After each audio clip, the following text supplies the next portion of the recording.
वंदे मातरम विद्यार्थियों, specially BSTC या DElEd का फॉर्म भरने वाले विद्यार्थियों, आपके लिए महत्वपूर्ण जो वीडियो लेकर के मैं उपस्थित हूँ। इसमें मैं आपको बताऊंगा कि किस तरीके से आपको फॉर्म है वो फिल करना है। तो इसके लिए सबसे पहले आपको, जैसे कि मैंने बताया था, पंजीयक PreDLED.in नाम की जो वेबसाइट है जो इस बार ही लॉन्च की है, उस पर आपको जाना है। और इस तरह की वेबसाइट में आपको यहाँ फॉर कैंडिडेट्स के ऑप्शन में न्यू रजिस्ट्रेशन पे आपको क्लिक करना है। यहाँ न्यू रजिस्ट्रेशन पे क्लिक करेंगे तो एक नया पेज खुल जाएगा और इसमें यहाँ राइट साइड में सॉरी, आपके यहाँ एक तो साइन इन है, एग्जिस्टिंग यूजर है। अगर आपने रजिस्ट्रेशन कर लिया तो आपको यहाँ क्लिक करना है, और अगर आप पहली बार फॉर्म भर रहे हैं तो यहाँ न्यू रजिस्ट्रेशन पे आपको क्लिक करना है। यहाँ जैसे ही न्यू रजिस्ट्रेशन पे क्लिक करेंगे आपके सामने ये नया पेज खुल जाएगा जिसमें कुछ बेसिक जानकारी जो आपकी है वो फिल करनी पड़ेगी। क्या क्या जानकारी फिल करनी पड़ेगी? एप्लीकेंट का नाम, जिसमें फर्स्ट नेम, मिडिल नेम और last name, date of birth जो आपको कैलेंडर से सिलेक्ट करनी है। उसके बाद में आपको जेंडर सेलेक्ट करना है, मेल फीमेल या अदर जो भी है।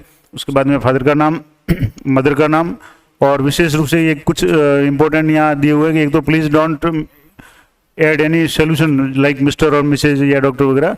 नाम के आगे कुछ भी आपको जो सरनेम वगैरह है वो नहीं जोड़ना है, आपको सिर्फ नाम लिखना है, श्री, श्रीमती वगैरह या ऐसा कुछ कोई भी उपाधि वगैरह वो आपको नहीं लिखनी है।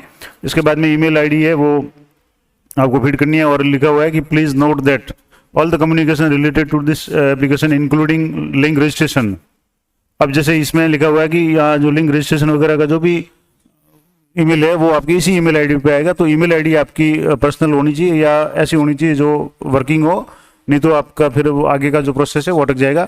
उसके बाद में आपको जो पासवर्ड है वो क्रिएट करना है। पासवर्ड शुड बी 8 to 20 यानी 8 से 20 अंकों के बीच में होना चाहिए, जिसमें लेटर और अंक वगैरह ये सारे मिक्स होने चाहिए। उसके बाद में आपको यहाँ कंट्री कोड इंडिया का है, और उसके बाद में मोबाइल नंबर एप्लीकेंट के जो है वो आपको फिट करना है, और उसके बाद में यहाँ कैप्चा कोड आपको भरना है, जो भी कैप्चा कोड दिया है, और उसके बाद में यहाँ साइन अप पे आपको क्लिक करना है। तो इस तरीके से आपको रजिस्ट्रेशन करना है। अब मैं एक बार आपको ये सारी डिटेल्स फीड करके आपको बताता हूँ और रजिस्ट्रेशन पे क्लिक करके आपको बताऊँगा। इससे पूर्व मैं एक बार और आपको बता दूं कि आपको नाम, जो भी स्टूडेंट का नाम है, पिता का नाम है, मदर का नाम है, इनकी स्पेलिंग बहुत बारीकी से आपको गौर से देखनी है। अगर आप ई मित्र पर भरवाते हैं तो भी आपको गौर से ध्यान करना है, और खुद कर रहे हैं तो भी आपको बहुत ध्यान रखना है। और विशेषकर 10वीं की जो मार्कलिस्ट है उसी के आधार पर आप ये फीडिंग करें ताकि आपके कहीं आगे कोई समस्या नहीं आए। तो इसको मैं एक बार फीड करके फिर आगे की प्रोसेस है वो आपको बताता हूँ। तो इसलिए थोड़ा वीडियो को मैं पॉज कर रहा हूँ, फिर आगे का जो प्रोसेस है वो आपको बताता हूँ। तो जैसा कि मैं आपको बता रहा था, सबसे पहले आपको यहाँ एप्लीकेंट का नाम फीड करना है। उसके बाद में उसका मिडिल नेम और लास्ट नेम, अगर मिडिल नेम नहीं है तो आप सीधा लास्ट नेम ही भरें। उसके बाद कैलेंडर से डेट ऑफ बर्थ सेलेक्ट करें, जेंडर सेलेक्ट करें, और फादर नेम ध्यान से भरना है, मदर नेम, और ईमेल आईडी आपको वो भरनी है जो चालू हो, क्योंकि इस पर एक्टिवेशन जो लिंक है और अन्य जो भी सूचना है वो इसी पे आएगी। उसके बाद में आपको क्रिएट पासवर्ड, आपको अपने हिसाब से पासवर्ड क्रिएट करना है, जिसमें 8 से 20 तक के जो भी लेटर्स वगैरह है वो होने चाहिए। और यहाँ मोबाइल नंबर आपको ध्यान से भर के यहाँ कैप्चा कोड भरना है। उसके बाद में यहाँ साइन अप पे आपको क्लिक करना है। अब जैसे ही आप साइन अप पे क्लिक करेंगे आपको यहाँ वापस दोबारा कंफर्मेशन के लिए पूछेगा, जिसमें ईमेल आईडी आपकी शो हो जाएगी। इसको आपको ध्यान से देखना है। उसके बाद में एप्लीकेंट का नाम, स्पेलिंग आपको चेक करनी है, डेट ऑफ बर्थ चेक करनी है, जेंडर आपको चेक करना है, फादर नेम, मदर नेम और मोबाइल नंबर, ये सारी चीज़ें आपको चेक करने के बाद में यहाँ आपको कंफर्म पे क्लिक करना है। अगर इनमें से कोई भी चीज़ आपको गलत लग रही है या स्पेलिंग में कोई मिस्टेक है तो आप इसको चेंज करके वापस दोबारा इसको भर सकते हैं। तो मैं इसको चेक करके फिर कंफर्म कर रहा हूँ। तो अब जैसे मैंने कंफर्म कर लिया, सब में जो भी डिटेल्स है वो सही है, तो यहाँ आप कंफर्म पे क्लिक करें। और यहाँ कंफर्म पे क्लिक करने के बाद में यहाँ लोडिंग के समय कुछ पेज लेगा। अब इसमें यहाँ नीचे यहाँ मैसेज आ रहा है कि your registration for pre DLED examination online application portal has been accepted, you will receive one confirmation email soon और कंटेनिंग एन एक्टिवेटिंग लिंक, यानी उसमें ईमेल में एक्टिवेशन लिंक आएगा और उस पर आपको क्लिक करना है और एक अपना जो भी ये अकाउंट को एक्टिवेट करना है। उसके बाद ही आप आगे का फॉर्म भर पाएंगे। तो यहाँ मैं आपको ईमेल खोल करके फिर आपको वहाँ लिंक बता रहा हूँ कि किस तरीके से आपको एक्टिवेट करना है। तो अब जैसे ईमेल पे चेक करेंगे, यहाँ ईमेल आ चुका है प्री-DLED का। अब इस पर आपको क्लिक करना है और यहाँ जैसे स्टूडेंट का नाम आ गया, उसके बाद में नाम, ईमेल आईडी, पासवर्ड वगैरह ये सारे आ गए और एक्टिवेशन कोड आ गया।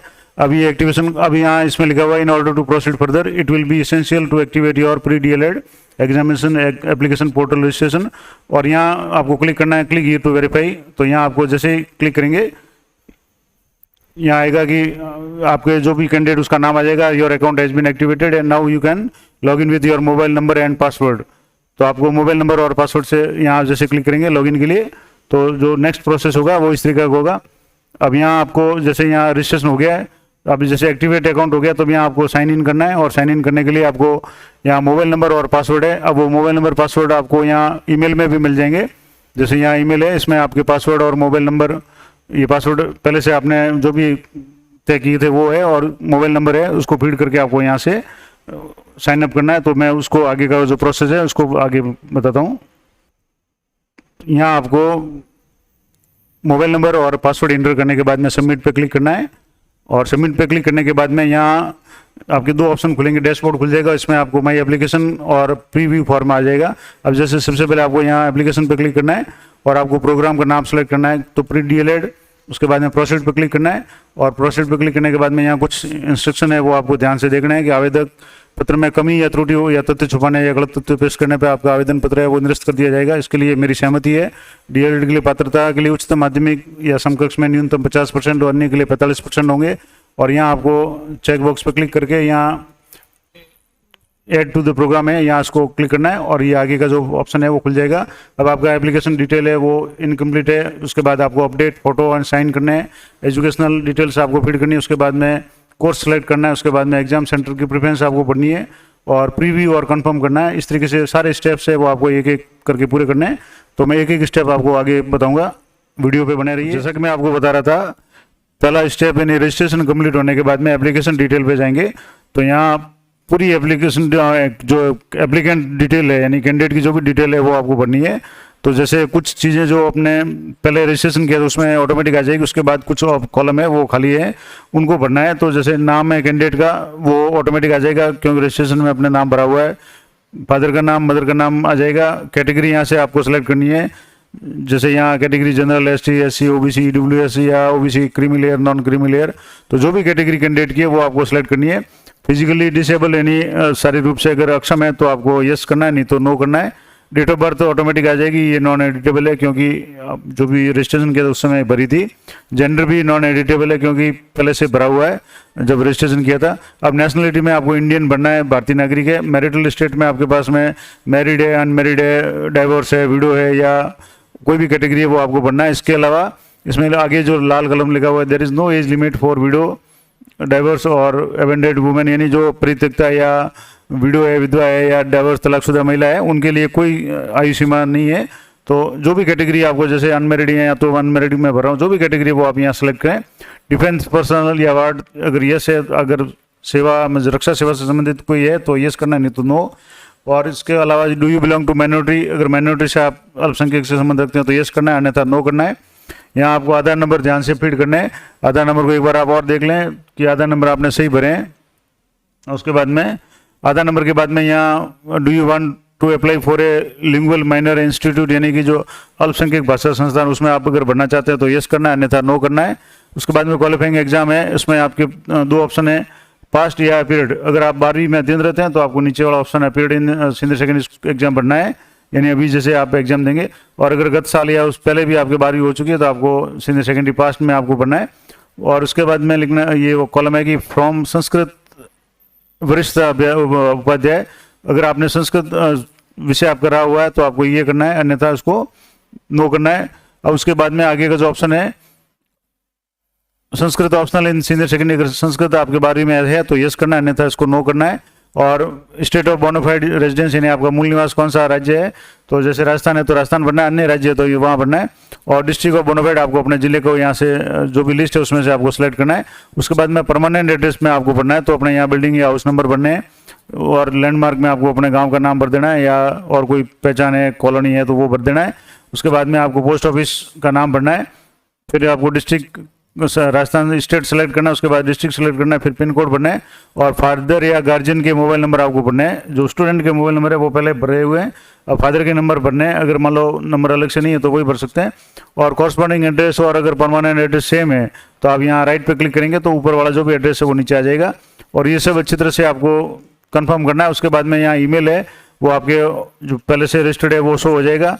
मोबाइल नंबर भी आपके जो पहले रजिस्टर्ड है वो शो हो जाएगा। उसके बाद में यहाँ नेक्स्ट ऑप्शन है सेव एंड प्रोसीड है, तो इस पर आपको क्लिक करना है।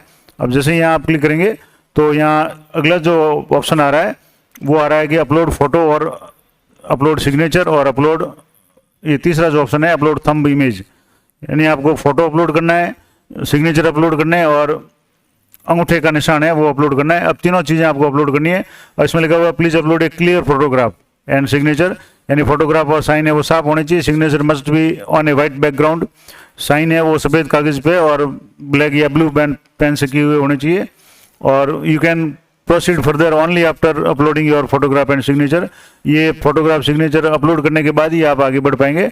तो यहाँ अब जैसे फ़ोटो है तो फ़ोटो के लिए कुछ जो लिमिटेशन दी हुई है कि पासपोर्ट साइज कलर में भी इसकी जो फ़ोटो की साइज़ है वो 4.5 सेंटीमीटर गुणा 3.5 सेंटीमीटर, यानी कि लगभग ये 100 KB के अंदर आपको फ़ोटो होना चाहिए और JPG या JPEG में होना चाहिए।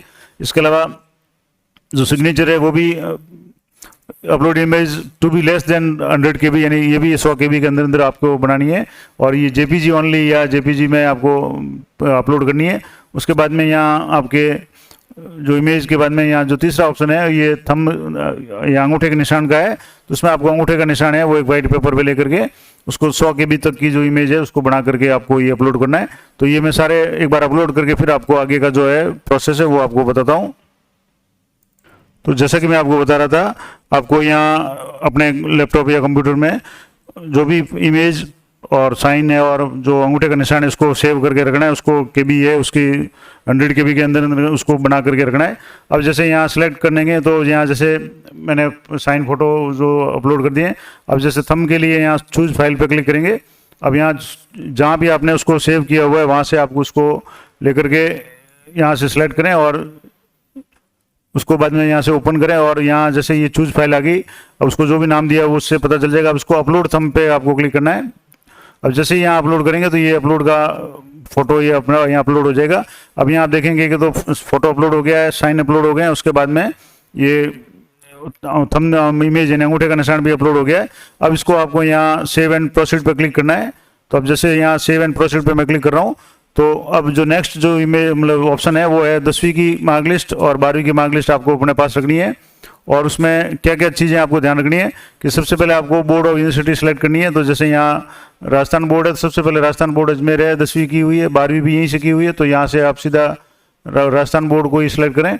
अगर CBSE बोर्ड या अन्य बोर्ड है तो वो, और फिर ईयर ऑफ पासिंग पढ़नी है, उसके बाद स्कूल कॉलेज का नाम पढ़ना है, फिर मार्क्स कितने आए यानी परसेंटेज में वो आपको पढ़ना है और कितने ऑब्टेन मार्क्स है वो आपको पढ़ना है। अगर आपको ये CGPA अगर कोई ग्रेडिंग सिस्टम तो आपको वो पढ़ना है और मैक्सिमम मार्क्स कितने थे वो पढ़ने और टोटल कितने % बने ये पढ़ना है। उसके बाद में इसी तरह से आपको 12वीं के पढ़ने। अब कुछ निर्देश इसमें मैं आपको बता दूं, candidates are instructed to read the eligibility criteria, यानी आपको जो न्यूनतम योग्यता के लिए अब जो क्राइटेरिया दिया हुआ है तो इसके लिए आपको सीधी सी मैं आपको बता दूं कि आपके सामान्य श्रेणी में 50% और अगर अन्य जो भी श्रेणी है उसमें 45% आपकी 12वीं में होने अनिवार्य है। अगर ये परसेंटेज नहीं है तो आप फॉर्म के लिए अप्लाई नहीं कर पाएंगे, तो ये आपको ध्यान रखना है। और उसके बाद में candidate are reappears in the qualifying are not allowed, अगर कोई कैंडिडेट दोबारा अपीयर हुए तो वो अलाउड नहीं है। और 1 year PG diploma in any subject will not be considered equal to master degree, यानी कि 1 साल का जो डिप्लोमा है वो मास्टर डिग्री के बराबर नहीं होगा। लेकिन यहाँ अपने 10वीं और 12वीं की जो बात हो रही है तो यहाँ आपको 10वीं 12वीं के जो भी मार्क्स है वो आपको फीड करके फिर आगे का जो प्रोसेस है मैं आपको बताता हूँ। एक बार ये एंट्री में फीड कर देता हूँ। तो जैसा कि मैं आपको बता रहा था, यहाँ आपको फीडिंग करनी है तो राजस्थान बोर्ड या कोई भी बोर्ड है वो आपको सेलेक्ट करना है। ईयर ऑफ पासिंग यानी किस साल में आपने 10वीं की वो यहाँ भरना है, 12वीं किस साल की वो यहाँ भरना है।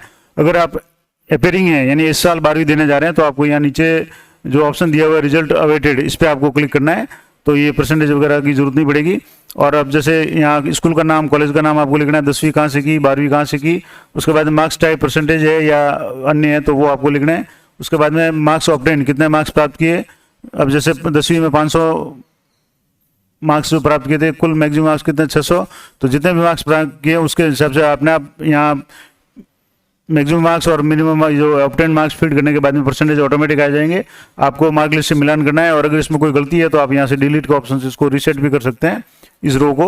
अब दूसरा ऑप्शन है कि 12वीं का, तो 12वीं में आपके किस साल में की हुई है।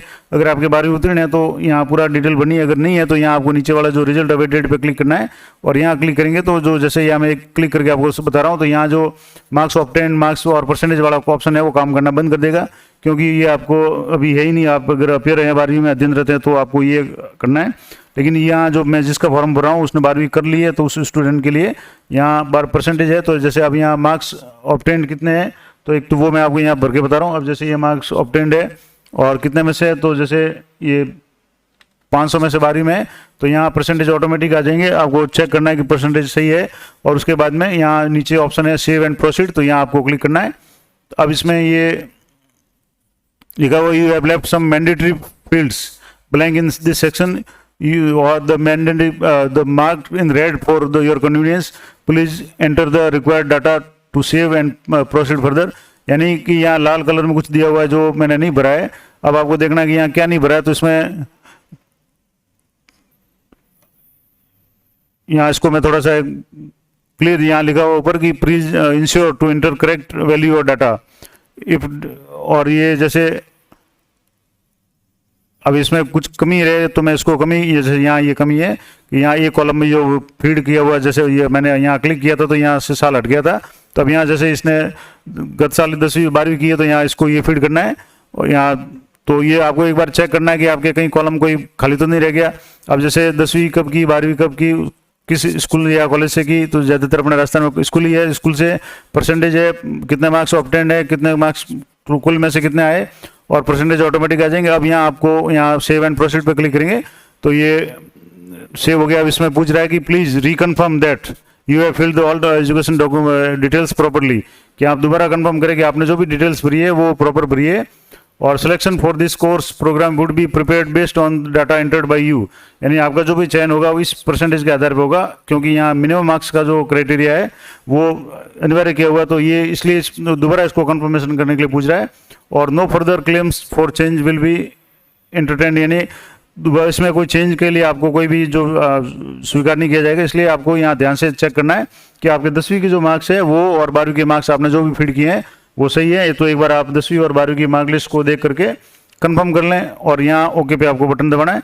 अब जैसे यहाँ ओके करेंगे तो यहाँ आपके जो अगला ऑप्शन आ गया कि please course type selection for DElEd, तो आपको सिलेक्ट, जैसे बोथ सिलेक्ट करना तो दोनों आ जाएगा।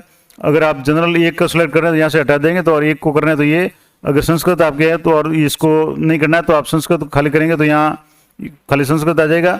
अब जैसे ये स्टूडेंट के संस्कृत नहीं है और जो खाली सामान्य जो डीएलएड है तो ये है, तो यहाँ जैसे इस पर क्लिक करके मैं आगे सेव एंड कंटिन्यू पे क्लिक कर रहा हूँ। तो आपको मैं पूरी डिटेल बता रहा हूँ ताकि आपको किसी और वीडियो को देखने की जरूरत नहीं पड़े। आपके जो भी ऑप्शन है, अगर आप दोनों भरना चाहते हो तो बोथ सेलेक्ट करना है, और अगर आप सामान्य डीएलएड में भरना चाहते हो तो जनरल वाला सेलेक्ट करना है, खाली संस्कृत के लिए भरना चाहते हो तो संस्कृत वाला सेलेक्ट करना है। तो अभी यहाँ मैं से सामान्य में करके यहाँ सेव एंड नेक्स्ट पे क्लिक करना है। अब यहाँ आपके पास में प्रिफरेंस फॉर एग्जाम कॉरस्पॉन्डिंग जो सेंटर है, प्रिफरेंस है, तो आपको डिस्ट्रिक्ट सेलेक्ट करना है। तो जैसे आपने जो भी मूल जिला है आप पहले उसको सेलेक्ट कर लें, और उसके बाद में आपका जो भी पड़ोसी जिला वगैरह या जो आपकी सुविधा है उसके हिसाब से आपको जो सेलेक्ट करना है। तो जैसे मैंने ये 2 डिस्ट्रिक्ट सेलेक्ट कर लिया, उसमें सेव एंड प्रोसीड पे आपको क्लिक करना है। अब यहाँ आपके पास जो फॉर्म है वो एप्लीकेशन फॉर्म व्यू आ जाएगा। ये आपको ध्यान से चेक करना है कि इसमें जो भी नाम वगैरह जो भी चीज़ें भरी हुई है, एड्रेस वगैरह, ये आपके पूरी आपको चेक करनी है। और यहाँ नीचे आई कन्फर्म द वो पे क्लिक करना है, तब ये कन्फर्म वाला ऑप्शन है वो काम करना शुरू करेगा। तो मैं एक बार पूरे फॉर्म को एक बार दोबारा चेक करता हूँ, फिर आपको आगे का जो प्रोसेस है वो बताता हूँ, क्योंकि ये बहुत ज़रूरी है। अगर इसमें एक भी गड़बड़ है तो आप इसको यहाँ नीचे ऑप्शन है गो बैक पे आपको क्लिक करना है, और बैक जा करके आप उसको एडिट कर सकते हैं। तो ध्यान से एक बार आपको चेक करना है, उसके बाद आगे का जो प्रोसेस है मैं आपको बताता हूँ। अब जैसे मैंने इस फॉर्म को पूरा चेक कर लिया तो मैं यहाँ आई कन्फर्म द वो पे क्लिक कर रहा हूँ, और यहाँ कन्फर्म एंड सबमिट पे आपको क्लिक करना है। अब confirm and submit confirm and submit पे क्लिक करने पर आपके पास में एक मैसेज आएगा, are you sure you want to confirm and submit, you will not be able to edit the form later, यानी अगर आप यहाँ कंफर्म कर रहे हैं तो आप इस फॉर्म को दोबारा एडिट नहीं कर पाएंगे, इसमें आप कोई करेक्शन नहीं कर पाएंगे। अब जैसे आपको इसलिए मैं कह रहा था कि एक बार अच्छी तरह से चेक कर लें, और हो सके तो इसका एक प्रिंट निकाल करके भी आप चेक कर लें, अगर ई मित्र पे आप भर रहे हैं तो इसको ओके पे क्लिक करना है। अब जैसे यहाँ ओके पे क्लिक करेंगे ये पूरा फॉर्म है आपका, जो डिटेल्स है वो हो गई है। अब यहाँ ऑप्शन आ गया प्रोसीड फॉर पेमेंट, तो आपको यहाँ पेमेंट के लिए प्रोसीड करना है। अब जैसे यहाँ आ गया कि ये एप्लीकेशन आईडी नंबर आ गया, प्री डीएलएड आ गया, 450 है। अब आपको बैंक सेलेक्ट करना है, तो आप जैसे ICICI बैंक का ही इसमें आ रहा है ऑप्शन, और पेमेंट टाइप आप ऑनलाइन है, इसको सेलेक्ट करना है। और इसमें से आपके पास में कुछ ऑप्शन है कि जैसे ये आप क्रेडिट कार्ड से कर सकते हैं, डेबिट कार्ड से कर सकते हैं, SBI नेट बैंकिंग से कर सकते हैं, या अदर बैंक की जो नेट बैंकिंग है वो कर सकते हैं। और in case you have already try to make payments then please refresh previous payment. अगर आपने पेमेंट की है और आगे प्रोसीड नहीं हुआ है तो आप इसको यहाँ रिफ्रेश वाले को क्लिक करें। अब जैसे मैं पहली बार पेमेंट कर रहा हूँ तो यहाँ ये बटन क्लिक करने की आवश्यकता नहीं है। अब इसमें जैसे ऑनलाइन चार्ज 0 है और 450 रुपये की फीस है। अब जैसे मैं क्रेडिट कार्ड मेरे पास नहीं है, डेबिट कार्ड है, जिसको सामान्य रूप से ATM को डेबिट कार्ड बोलते हैं, तो उसको आपको मैं यहाँ फिट करके अब यहाँ नीचे जैसे यहाँ ये क्लिक करेंगे, यहाँ ये ऑप्शन काम करना शुरू कर देगा, प्रोसीड टू पे, इस पर आपको क्लिक करना है। और यहाँ आपको स्टूडेंट का जो है नाम आ जाएगा, ईमेल आईडी आ जाएगी, मोबाइल नंबर आ जाएंगे, और जो भी चार्ज है 450 प्लस चार्ज 0 है और कुल चार्ज है वो 450 है। पे नाउ एंड सबमिट एप्लीकेशन, यहाँ आपको क्लिक करना है। और यहाँ जैसे क्लिक करेंगे यहाँ आपको डेबिट कार्ड की जो भी डिटेल्स है वो आपको फीड करनी है। अब जैसे यहाँ ये ट्रांजेक्शन ID आ गई, अमाउंट आ गया, अब यहाँ मोबाइल नंबर आ गया, ईमेल आईडी आप अगर भरना चाहें तो भर सकते हैं, और पेयर का नाम है अगर ये भी आप भरना चाहें तो भर सकते हैं कि कौन पेमेंट कर रहा है। तो जो भी स्टूडेंट है उसका फॉर्म भर रहे हैं उसका नाम यहाँ भर दें। और उसके बाद में अब जैसे आपके पास रुपये डेबिट कार्ड है, अदर डेबिट कार्ड है, जो भी है उसको आपको प्रोसीड करना है। तो ये प्रोसीड करके फिर मैं आगे की जो डिटेल्स है वो आपको बताता हूँ। तो यहाँ आपको जो अपने डेबिट के जो भी क्रेडिट कार्ड है या डेबिट कार्ड है उसकी डिटेल्स भर के यहाँ आपको कार्ड होल्डर का नाम भरना है, कार्ड नंबर भरना है, जिसके भी कार्ड से आप पेमेंट कर रहे हैं उसका नाम या उसकी डिटेल भरनी है, एक्सपायरी डेट भरनी है, एक्सपायरी ईयर भरना है, और CVC कोड भर के उसको आपको कंटिन्यू पे क्लिक करना है। अब जैसे आप कंटिन्यू पे क्लिक करेंगे ये पेमेंट का ऑप्शन आएगा, इसको आप रिफ्रेश नहीं करें। अब यहाँ जैसे वन टाइम रजिस्ट्रेशन जो OTP जो होगा, वन टाइम पासवर्ड, वो संबंधित जो भी जिसका भी ATM या डेबिट कार्ड है उसके मोबाइल पे आ जाएगा। तो आपको मोबाइल इसमें जो भी OTP है उसको आपको फीड करना है। फीड करके फिर मैं अब जैसे मैं OTP ये आ गया है one time OTP one time password, तो इसको मैं फीड करके फिर आपको बताता हूँ।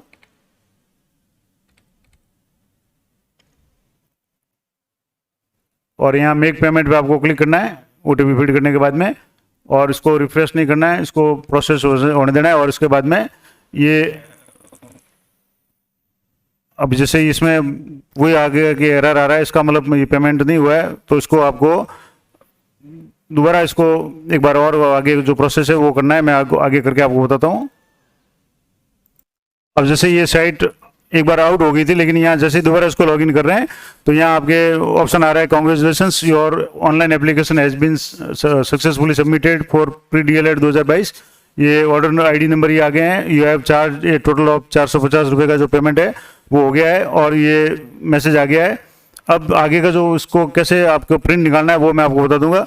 अब जैसे अगर मान लो आपको डाउट है तो आप यहाँ पेमेंट स्टेटस पे जा करके भी चेक कर सकते हैं।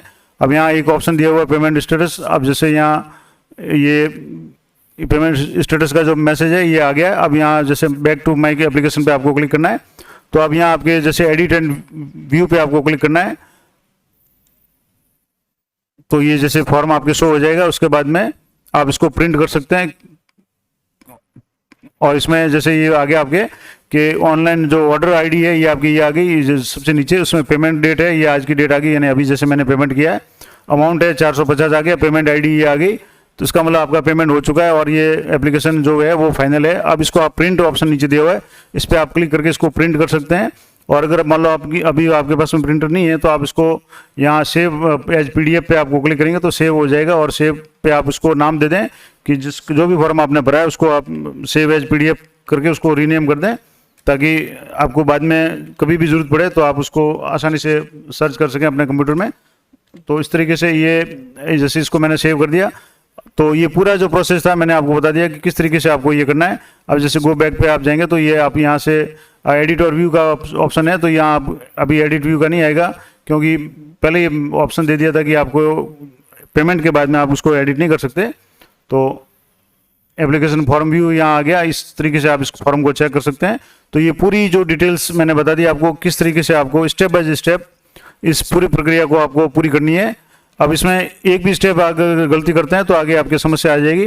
तो कोशिश करें कि आप ध्यान से एक एक स्टेप को करें, और जो महत्वपूर्ण बातें हैं 2-4 मैं आपको जो एक समरी के रूप में बता दूं, ताकि आपको किसी और वीडियो को देखने की आवश्यकता नहीं पड़ेगी। सबसे पहले तो आप जो ईमेल ID जो फीड करते हैं वो ईमेल आईडी रनिंग यानी चालू होनी चाहिए, उस पर जो भी मैसेज वगैरह है वो आने चाहिए। और वो ईमेल आईडी जब अगर आप ई मित्र पे फॉर्म भरने जाएं तो वो फ़ोन और ईमेल आईडी आपके पास में होनी चाहिए, क्योंकि जब भी फॉर्म का रजिस्ट्रेशन जो करेंगे तो सबसे पहले जो एक्टिवेशन जो लिंक है वो आपके ईमेल आईडी पे आएगा। और अगर आपकी ईमेल आईडी सही नहीं है या आप गलत भर दी या आपका ईमेल लॉगिन किया हुआ नहीं है, साइन इन किया हुआ नहीं है, तो आपके मैसेज नहीं आएगा, तो आपके आगे का जो प्रोसेस है वो नहीं हो पाएगा। तो एक तो ये महत्वपूर्ण बात आपको ध्यान रखनी है। दूसरी बात आपको ये ध्यान रखनी है कि जो भी मोबाइल नंबर वगैरह आप फीड जो भी दें, किसी को भी अगर आप मोबाइल नंबर वगैरह जो दें तो वो आपको अपने मोबाइल नंबर ही देने हैं, ताकि उसमें कोई और समस्या नहीं आए। और फोटो, साइन और अंगूठा का जो निशान है वो आप या तो किसी कागज़ पे साइन करके जाएं, ब्लैक पेन से करें तो और बढ़िया है, और वाइट पेज पे करें, अंगूठा भी लगा करके जाएं, और फोटो भी साफ फोटो अपने पास रखें, उसको स्कैन करके तैयार रखें। और इस तरीके से आपको ये पूरी प्रक्रिया मैंने आपको स्टेप बाय स्टेप बता दी। आशा करता हूँ ये जानकारी आपके लिए उपयोगी रहेगी। और आप अपने एक आग्रह करूँगा कि आप में जो भी साथी है जो ये STC का फॉर्म भरना चाहते हैं, DLED का फॉर्म, उनको भी ये वीडियो ज़्यादा से ज़्यादा शेयर करें ताकि वो भी भर सकें। और इस संबंध में अगर आपको कोई परेशानी आती है तो आप मुझे कमेंट बॉक्स में कमेंट कर सकते हैं। मैं प्रयास करूँगा कि यथासंभव उसका उत्तर देने का प्रयास करूंगा।